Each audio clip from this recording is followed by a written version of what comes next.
avez certainement vu des images des Goma. Nous remercions les compatriotes des Goma qui ne cessent de braver la peur de l'ennemi et qui sortent dans les rues pour dire à l'ennemi qu'il est tout simplement étranger sur notre territoire et que notre drapeau ne va pas flamber, ne va pas berner au profit des cellules du Rwanda ou des intentions belliqueuses du Rwanda. Bravo na bandeko na biso ya Goma, bravo na bandeko na biso ya Bukavu, bravo na bandeko nyonso malgré que bozana se occupation ya ba agresseur bolaki siete mboka ezali kaka mboka ekotikala kaka mboka utomboli bendele ya mboka uyembi Fati Beto mokonzi ya mboka oya biso nyonso longonya na bino tota la match Angleterre et koleka ndenge nini. On peut, pourquoi pas. Si on a fait un match nul avec le Portugal, on n'a qu'à ajouter de la vitesse et de la créativité, du réalisme dans le match Angleterre pour gagner l'Angleterre. C'est possible. Ce qui nous a manqué, c'est le fait de capitaliser les occasions face au Portugal. Le Portugal nous avait clairement minimisé. Le Portugal, quand ils ont marqué, ils ont cru qu'ils avaient pris le contrôle du match. Jusqu'à ce que tout va dominer à partir de la 70e minute. Sauf qu'à partir de la 70e minute, quand ici ba arme na biso sophistiqué ou ekotika na ban, on aura la possibilité de combattre l'Angleterre. Des sabres doit mixer ou doit marier la tactique du Portugal à celle de l'Ouzbékistan. Ça va donner une victoire. Notez bien ce que j'ai dit. Parce que c'est ça qui a manqué, la vitesse, la créativité. On a vu ça avec Chipenga. On a vu quand Meshakeli est rentré comme ça, directement, la physionomie du match a changé. C'était très clair que Zali a profil et Baeli Wande Bandaki qui manqué. Bon, maintenant, le roi des arbres, na défense, il faut qu'il mette Abeta 4-3-3. Et puis, il faut qu'il remette Kapoa dans la défense. Alouka équilibre dans le milieu. Il ne faut pas que Sadik commence les matchs. Non. Sadik n'a pas encore autant de capacités pour jouer dans le match. Il est technique. Par exemple, la deuxième mi-temps, un match à Ouzbékistan, a bêti très bien. La première mi-temps, il n'a pas bien joué. Donc, il faut qu'on capitalise. Il faut qu'on trouve équilibre entre les classements et un match à Portugal, le classement et un match à Ouzbékistan. Donc, les atouts qui ont fait en sorte que nous puissions, on aurait pu gagner avec plus de 5 buts au Ouzbékistan. Soit parce que nous penalty, on aurait pu gagner même plus de 5 buts. Donc, il faut trouver l'équilibre. Bakambu peut entrer avant la fin de la rencontre. Il faut prioriser Yohan Wissa qui est déjà sur la bonne allure. À on a 3 buts, pourquoi pas Abima, meilleur buteur à la compétition, c'est une possibilité. Donc il faut mettre Yohan Wissa en pointe et nous mettre des ailiers qui permettront à Wissa d'être à l'aise, ne pas faire absolument des efforts défensifs pour et paralyser le dynamisme. Tout peu dynamique. C'est très important. Pour ceux qui connaissent le football, ils comprennent ce que je suis en train de dire là. Mais de toute façon, on verra bien qu'est-ce qui va se passer. Nous sommes là par rapport au titre que vous avez vu. Aux dernières nouvelles, les procureurs avaient déjà envoyé une invitation à Sesanga. Sesanga a voulu envoyer avocat pour y à Kendete.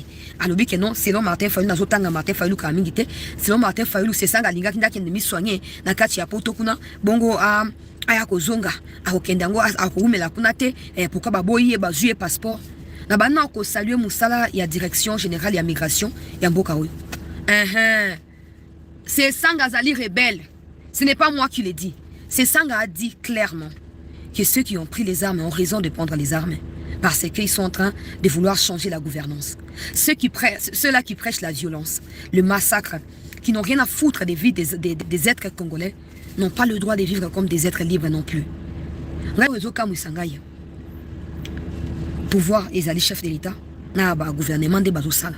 Mais mboka ils allaient à Tshisekedi. Ba congolais de ba poni Tshisekedi kwa mokambi ba tie place wana. Likambo ke en tope ko yina moto oyo Sesanga ko zanango po yo ba voter ote na Luiza eza faute Tshisekedi te okenda ki campagne na ba fausse promesse et le ko la population à Luiza banda ko zela ke o battre campagne pour un candidat numéro 20 o zela ki chef de l'état actuel yo ke o sali bizeti na yo na ba katumi na mbongo boliaki Luiza benga na yo Tshisekedi n'est même pas de Luiza pour le bakaki ko instrumentaliser ba tuté ba tu a Luiza ba benga na yo balinga ko sentir yo te popo na bango président zali Tshisekedi aujourd'hui député te. Incohérence n'a bino moko au lieu au postulé au bano ko luka candidat commun bo reçu ko zo candidat commun on a été eza faute Tshisekedi na nini Tshisekedi aurait pu invalider Katumbi qui n'est pas congolais qui est zambien et italien mais Tshisekedi a benga bato a DGM au baza ba document nyonso ya Katumbi na ba preuve nyonso alobi laissez cet homme là postuler laissez-le postuler Katumbi c'est bien. Et là, il est allé remercier le chef de l'État après validation à candidature. Wana kuluba on a ba médiateur. Makamonos na lobaka wa so baza bato makasi ba so Katumbi a répondre pour le que non, ça plus important. OK. Atinda ba communicateur na yeba yaka ko répondre. To ba junambwa na yeba yaka ko répondre. Tango amoni bato a deuxième batiki seni azaki na posa bozo mi rappeler malamu et en fait dire que ces déclarations à Pesaki. Qui ont déposé candidature à Katumbi, qui a voté. Parce qu'il y avait des pièces qui manquaient dans le document de Moïse Katumbi. Et ces pièces-là étaient détenues dans Maboko Yabatu, il y a déjà Nabatu à Aner. Katumbi a bandu qu'on je ne dirai pas le nom de la personne qui a aidé Katumbi à contacter Tshisekedi à l'époque. Pour voir qu'il y a une information. Mais Katumbi sait de quoi je parle. Cette personne est intervenue auprès du chef de l'État. Chef de l'État a dit que la candidature n'a pas. Alors que nous tous nous attendions à ce que correspondre à critères et à éligibilité base à disqualifier. Le président est intervenu personnellement pour candidature à Katumbi à valider. Katumbi après c'est là qu'il a aussi Fati merci dans le place en côté. Dans la place en côté, à Kendo, Kosenga Fati merci. Avant, Aya Kubanda Susu, Kobaluka na ba incompréhension. Wana Boluba Ngote. Boluba Kayangote, c'est Sanga. Faïlou doit nous dire aussi, tant que Fatia Yamba qui basola qui n'est, voilà pour Boluba raté. Avant Fatia Yamba Faïlou, est-ce que Faïlou a Kenda Kosenga base na permission? Hein? Yo, délice c'est Sanga. Bon, si na Katia ba trouble bino moko. Bobino to repostuler. Après Bobino qui te repostuler pour la politique qui a siège vite tolingi en voter. Tout ça, ça n'a rien à voir avec l'individu Tshisekedi. La population est censée voter bino et boy ko voter bino. Tshisekedi n'est pas voté Tatumbi voter c'est sanga non. Tshisekedi n'a vote moko na député national provincial na présidentiel. C'est tout. On a 3 votes, on a 10 votes des akate. Bino moko bo ate on a katia incohérence totale. Bo réussir qu'on mettre sur pied politique à malongate. Bo ça disqualifié par la population elle-même. Solution vous trouvez zali ya koya ko embraser mboka oyo. Olingo kende hôpital na poto ko sa nini. Ozaki ministre ya plan na mboka oyo. Osa déjà plan ya kotonga hôpital. Hein? Ozaki ministre ya plan na mboka oyo tango ya Joseph Kabila. Osaki nini délice sanga. Oza député banda tango kala. Otongi dispensaire nini. Otongi dispensaire nini. Ya on a lobby. Batu o bozali tellement attaché na étranger. Comme vous ko prétendre ko ya ko diriger mboka na biso. Tshisekedi, pour pas Tshisekedi passe à la Belgique. Belgique c'était comme une seconde nation pour Félix Tshisekedi. Pourquoi? Parce qu'il a été chassé de ces pays. Il a été chassé. Lui, son père, toute sa famille. Et qui ignore cette histoire? Qui ignore l'histoire de la famille Tshisekedi Namboka? Et la Belgique avait accepté de les accueillir comme ils accueillent tout le monde. C'est pour ça que Tshisekedi bakendaki kuna. Mais tala sikoyo contraste kati ya Tshisekedi na ba bazana kati ya Kinshasa bazo qui tous les jours. Tshisekedi quitter l'Europe pour venir se battre ici pour les pays. Les Katumbi les machins quittent le Congo pour aller parler du Congo dans l'étranger. Toyoka na malam. Toyoka na malam. Beaucoup de bananga Tshisekedi passe à na poto. Très bien. Il quitte l'Europe abane ko ya ko subir lacrymogène na limetiao. Alors que batindeli ba se sanga ta lacrymogène te. Batindeli banguta ba mura tenenge zakitangwa Kabila te. Comme déjà koki mamboka bango moko pour ba kendeke poto ya on a lobio o mona ke Tshisekedi lakina bo senga mboka échanger abane kotika confort ya poto ko ya ko bunda kati ya bo soto pe pasi ya Congo pour lelo oyo azwa makoki ya ko bongisa Congo muke na ne bongite ndenga bandi wana azwa makoki ya ko bongisa ndenga bandi wana siko bino pendant que Congo zo bonga bozo ko supporter ko bonga wana te bolingi boke ko comploter na étranger pour ba ko pelisa mot na kati ya mboka oyo to kotika bino te se sanga yo lobaki plaqué au sol à main nue plaqué au sol ceci cela olingo ke na poto ko sala nini yo za na mbongo te mbongo bolingi boduka boso ma population pour que osa ko casser biloko na kati ya palais de nation na futa ba minga na ba hôpitaux eza ba soigner ote Olive Lembe Kabila oyo azali mwasi ya patron na bino Kabila moto aso ko futa bino ba mbongo po bosa ba buzoba wana nyonso azana ba hôpitaux na Kinshasa Azabel Mosuna Massina kuna Olive Lembe. Ok, on soigner kuna tendenge. Yo lo baki oza fier ya partenariat na Yona Kabila. Il faut assumer jusqu'au bout. Do bino ofandi. Basi na poto, ba na poto, mais na mino kona bino. To bunda pona Congo, to soko beli ok soigner na poto, soko lingo sumba ke ko sumba na poto, mais so ça pona ko tumba moto pona ko zikisa, nde ko ngonde bino bolingo bozikisa. Na bino na ba incompétent ba katri. Bosi bomi discrédita banda kala. Yo ba convoqué pas na vie mvonde. Pour boké ko ça débat contradictoire yona professeur Isaac Chilumbai, vice-président ya Assemblée nationale. Liboso ba tu a 5 ans, ba linga ki ba piéger Chilumbai. Ba publier ba vidéo heureusement to zaka souple to sto télécharger to bombi. On ne sait jamais. Voilà. Ndenge pe olenga ko compte ezali certifié lo binonga dans un compte naté eza yangate. Tango boya ka boluka ko tissé un tribal na contre Tshisekedi ko tia moto baba tu baba kasa ya bale ba mo besu wana bozaka ba pomba ya film. So comme suko côté o indi moto peli te compte eza yangate eza ya bino. Boko assumer makambo na tina suka. Na baki na makambo etali infraction imprescriptible. Oye ko landa bino kino suka ya molongo e ko kino suka ya bomo na bino ko landa bino delice sanga. Na hibsa kibino.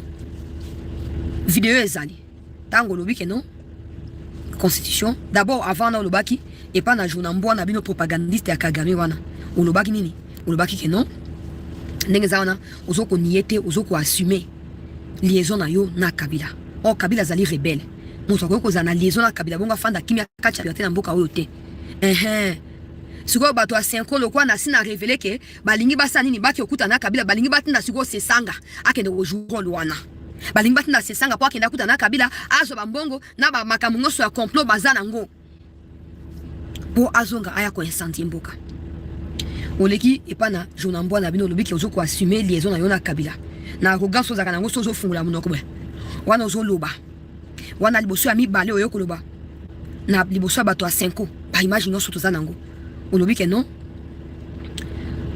tant que la gouvernance ne sera pas améliorée baro bakozomandoki bazana raison.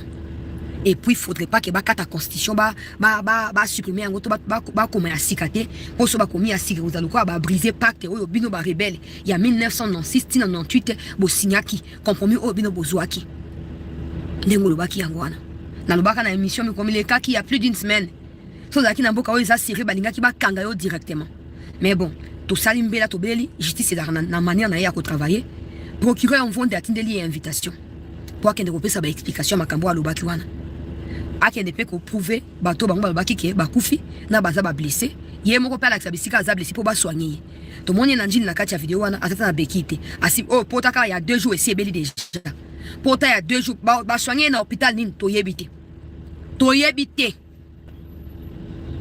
bande ko balandi asete alingia sa nini ami dissimulé kati ya foule po alonga na mboka oyo akima sans que ba benga na ye so akomi na Belgique na France bisiko ba héberger ka bango ba rebelle ayoko ba bon OK na komi ya poti sekedi ya bengani na bokonzi to abengani na kati ya mboka alors que to fandi biso ngoso to bongisi ba caméra nyoso ba caméra yango to sto bongisi to ozila kaka basa nini ba ya ko sa biso manifestation ba baki bazoko ya ko incendier palais des nations ndenge malanga linga ka sa to soki ko ma place na ndenge nini to ozila bango ba ya olie ba ya nde to yokana ki ba ya ko sa manifestation le 8 juillet c'est ça na lobi malamu bino population bobima bokene ba gazé bino so ba boka bino na fleuve ba boka bino ngana sina mikimel déjà na kei na poto ya wana bande ko yesa bino ba congolais avant to ba date poussana bokende biloko na te boyebi ba agenda na bango te boyebi plan o bazana contre mboka na biso te boyebi complot na bango te contre mboka na biso bokene maka comment expliquer bino bengi manifestation bato ba ya le 8 juillet toza le 29 lobezali commémoration sur la 6e anniversaire ya indépendance ya mboka na biso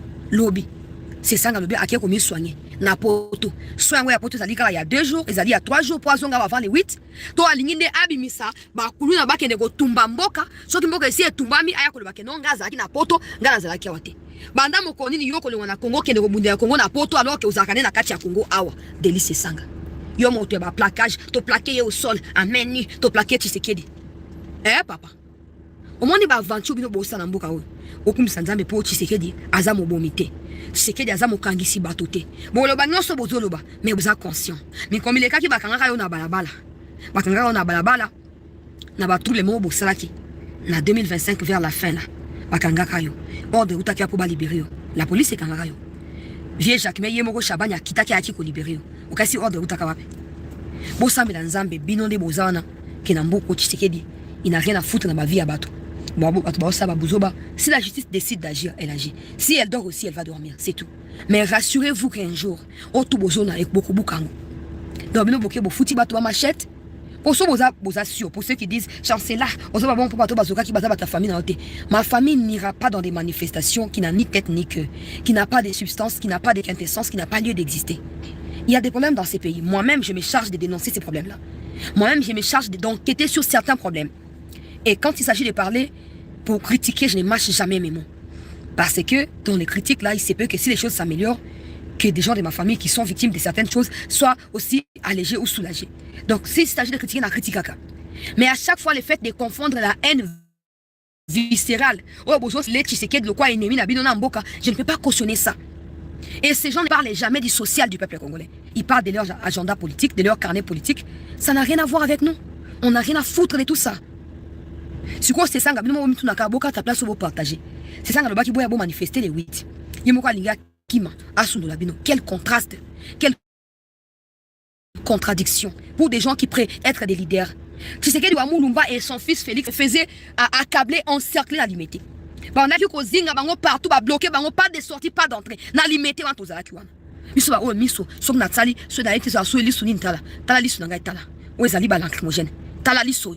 Parce qu'il y a des gens qui mentent beaucoup. Tala liso na ngai. Tala place na zo la sabino wana. Eza ba lacrymogène auto juna 2016-2017 face à ya kabina na limité wana. C'est ça nga ko la ki azaki opposant ça ki nini. C'est ça azana cicatrice nini c'est ça. Azana cicatrice nini. Bon opposition mo ya lokuta bo sakani la ka bato po moni ke fachi kwa uti na opposition azana tolérant ata bat na miso alingi liberté d'expression bino bolingi bo tumba mboka bino boza banani c'est ça.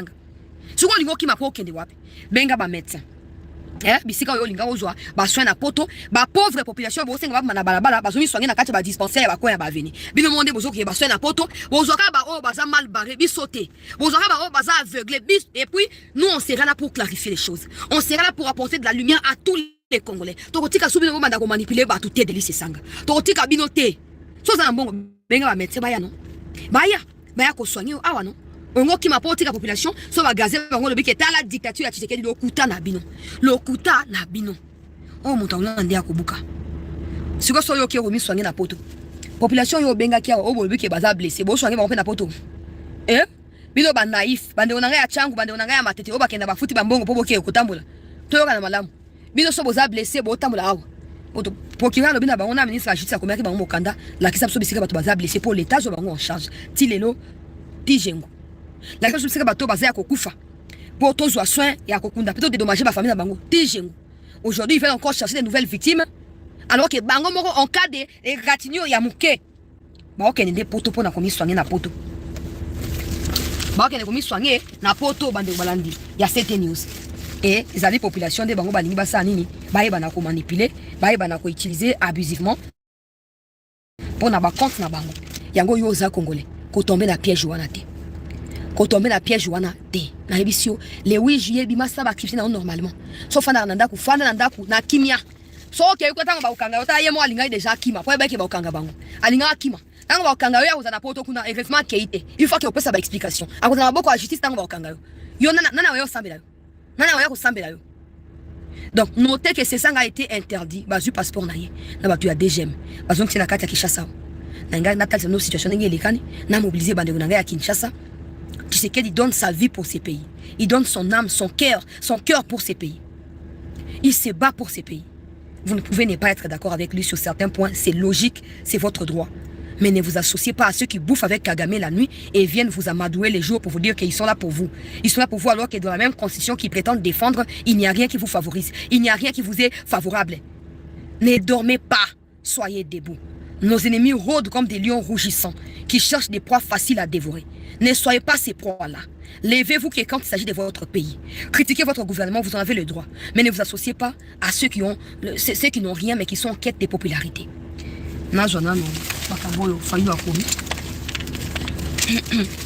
Pour na Twitter ya Fayulu. Botanga. Pour na arrestation, il y a Sesanga.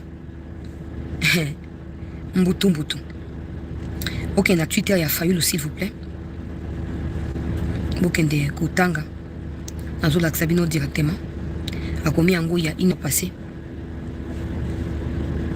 o compte ya Fayulu pour ba bazar na Twitter ba si ba yebi pour Fayulu ndazo pesa biso raison ya arrestation ya c'est ça d'accéder à des soins médicaux appropriés en Europe à la suite des violences brutales perpétrées contre les leaders des C64 lors du sit-in du 12 juin constitue une preuve que les régimes cherchent à éliminer physiquement ses opposants les plus résolus. Oyezali, Martin Fayulu Diazokoma. Le régime n'a pas d'opposants. Voilà, les régimes veulent se concentrer à servir le peuple pour éviter que le peuple s'érigue en opposant au régime. Le régime n'a pas d'opposants. Si le régime avait l'opposition, le régime avait des opposants, le régime aurait déjà agi de sorte à satisfaire le besoin de la dite opposition. Bino ba charlatan Martin Fayulu.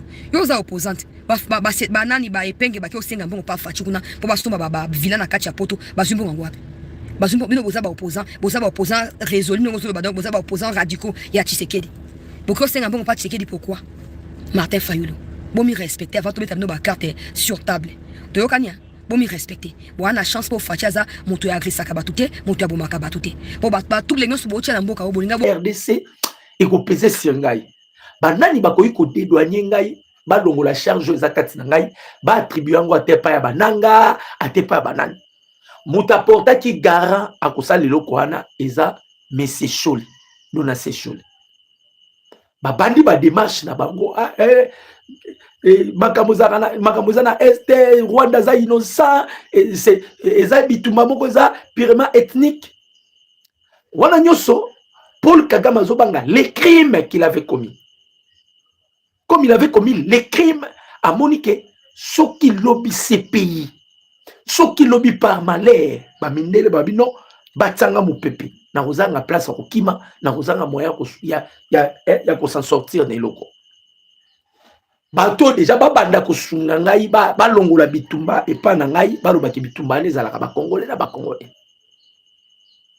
Bachole babandi ba démarche bazoluka ba congolais guerre. Basali ba démarche mais tellement que ba bato nzamba zalaka na bango te. Ce sont des maudits 5 ans na bozomona ko bandana mbongo ti bango ce sont des maudits. Batamboli ça n'a pas marché. Bande ko ngai Paul Kagame sali point de presse. Kagame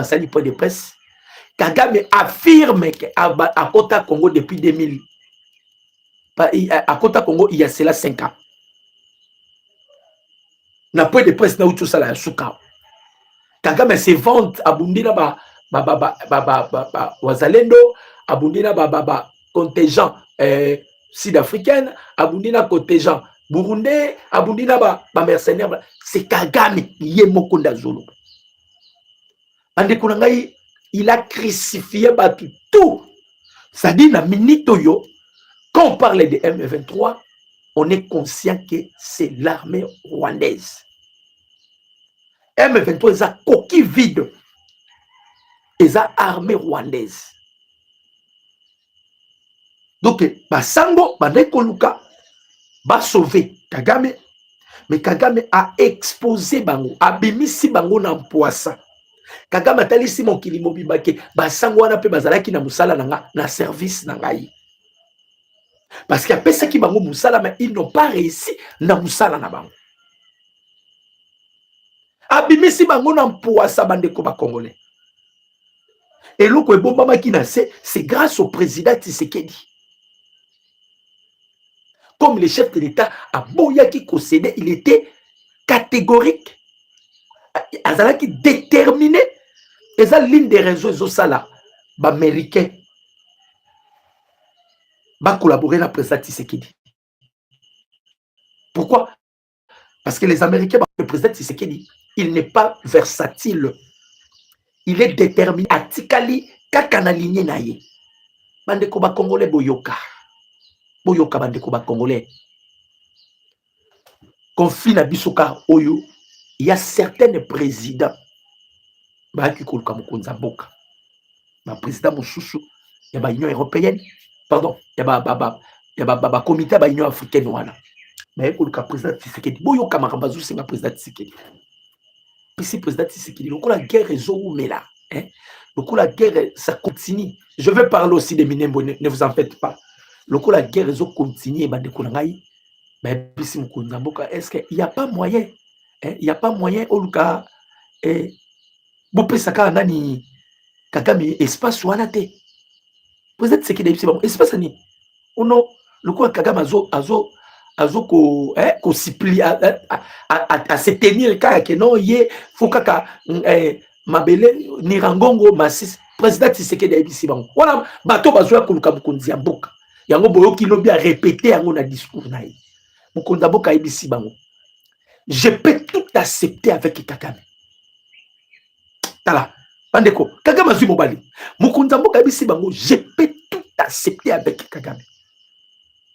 Mais et loko na ko permettre te ezaki Kagame soit contrôle ya RDC donc Kagame soit mabele à RDC là moi Tshisekedi je ne l'accorderai pas nyonso na kondima boyebi que proposition ba mindele ezalaki Sarkozy déjà le bara biloko awa oh non la RDC vous êtes tellement potentiellement riche et c'est ngeli bo partager bo juna bino na ba pays frontalier na bino balobaka yango.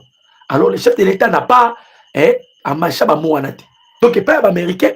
Tu le dis non. Si on peut collaborer na ba Rwandais, na makambotali minéré, tout ça partiel. Donc, côté on a tout beau inabisoté. Maintenant, bakomi ko yo no moni teke Kagame alobi avant guerre si la Tshisekedi alobi wana kutuko tobunda. Wana tokobunda boyoki mukonza mboka alobi voie ya diplomatie eza faiblesse cité. Wana tokobunda. Toko permettre te ata eteni toko pesa Kagame te. Wana tokobunda. Wana tokobunda. Donc même Lorenzo Tom Bandeko y'a pas Mkonzamboka, est-ce qu'il y a non le col Mounia zo résister, est-ce qu'il n'y a pas moyen Bandeko j'aime mais ça c'est pour multiplier bah j'aime to aimer to commenter pour sécuriser direct Nabiso. Bah toi là tu Bandeko y'a pas président Félix ça. Oh non, le col Kagame zo continuer à persister, est-ce qu'il n'y a pas président Tshisekedi a lobby plus question. Plus question y'a ba makambo wana. Mkonzamboka boyi catégoriquement. Habite. Et le connaît aussi matin. Tous on a moins beau qu'à la mission de pesa wana. Et kosimbate. Négociation nous sommes tous d'accord. Mais négociation comme il y a la condition kosimbate. Le président Tshisekedi avait refusé catégoriquement. Bande konanga iba congolais. Ba Stanis Boujakera, ba Boujakera, banani. Ba communiquera pour na Rwanda. Stanis Boujakera, ba toi là nyoso, ba communiquera pour na Rwanda. Ba futa bango, ba Steph Wembi, ba Pierrot Louara, ba futa bango, il communique pour le Rwanda. Boujakera lobby na compte Twitter na ye. Ayeko boaka eloko moko Olivier Nduringere alobaki. C'est la toute première fois Boujakera a effacé compte Twitter naïe. Makamunini Boujakera boaki na compte Twitter Olivier Nduringere alobaki. Olivier Nduringere aki mimbangu na face 24 akeko démentir. Boyo kamakambu Boujakera boaki. Bandeko. Tangu kara Boujakera boaki eloko wana. Bandeko na ngai Marco Rubio a répondre bango. Boka makambo Boujakera boakaki. Boujakera boaki nini. Aweza opesi mbwa boyi. Yangoyo. Boujakera boaki eloko.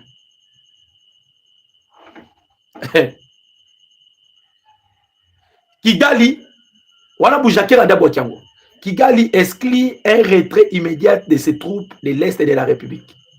Le ministre rwandais des Affaires étrangères, Olivier Nduringere, a écarté l'hypothèse d'un retrait immédiat des forces rwandaises déployées dans l'Est de la République démocratique du Congo. Dans un entretien accordé à France 24, il a affirmé que ce retrait restait conditionné à la neutralisation préalable du FDLR par Kinshasa conformément au concept des opérations CONOPS en cycle. Cette déclaration intervient après l'appel du secrétaire d'État américain Marco Rubio qui avait exprimé devant les congrès son souhait de voir les troupes rwandaises quitter les sols, quitter les territoires congolais d'ici la mi-juillet. Selon Kigali, la RDC n'aura toutefois pas même commencé à mettre en œuvre les engagements prévus dans le cadre du CONOPS. Le chef de la diplomatie rwandais a également critiqué le rôle des États-Unis d'Amérique. Boyok. Le chef de la diplomatie rwandaise a également critiqué le rôle des États-Unis dans la médiation régionale, dénonçant une partialité flagrante. Il reproche à Washington d'avoir sanctionné le Rwanda, plusieurs de ses responsables militaires ainsi que sa principale raffinerie d'or, sans adopter de mesures similaires à la contre de Kinshasa. Ce n'est plus un médiateur neutre, a-t-il déclaré, tout en rassurant que le Rwanda poursuivait son engagement pour des raisons de sécurité nationale indépendamment des sanctions américaines. Olivier Tango lobby et Lokoyo. Rubio a répondre Olivier Ndurugerero soki sentiment ye soki nini parce que muta tweetaki yango eza Stanis Boujakera. Boujakera a commis pour bango bazwaka Rwanda lobi bango bazwi ba tweeté. Ye Olivier lobi Boujakera a zui a tweeté. Quand Rubio répondre bango nini. Rubio lobi c'est que les Rwanda a lobby. Atanga ngonano makombo Rubio lobby. Ba ou mérité? Réponse. C'est ça. Marco Rubio qualifie à son tour cette déclaration du ministre des Affaires étrangères rwandais d'une insulte contre le président des États-Unis d'Amérique, Donald Trump. Ok. Rubio lobby, c'est une insulte contre le président américain Donald Trump. Et que les États-Unis vont suivre, les États-Unis continueront à sanctionner, continueront à sanctionner le Rwanda. Donc, à continuer jusqu'à ce qu'il va à détruire le Rwanda. Rubio nani, Olivier Azongi Mbangu. Oh non, biso tolobaki na conteste wana te. D'ailleurs, date le 15 wana, biso kutunde to ebisaki ba américain. Biso to bimana biso le 15. On dit pourquoi balobi bongo? Balobi par rapport ya réunion ezalaki tenu aux États-Unis. Kagame azalaka informé pour nini a panza ba tuti power a panza bango. Ba futaka bango bambongo ndenge na ebisaka ba congolais. Nation o eza puissance eza nation o eza na renseignement à l'écolo.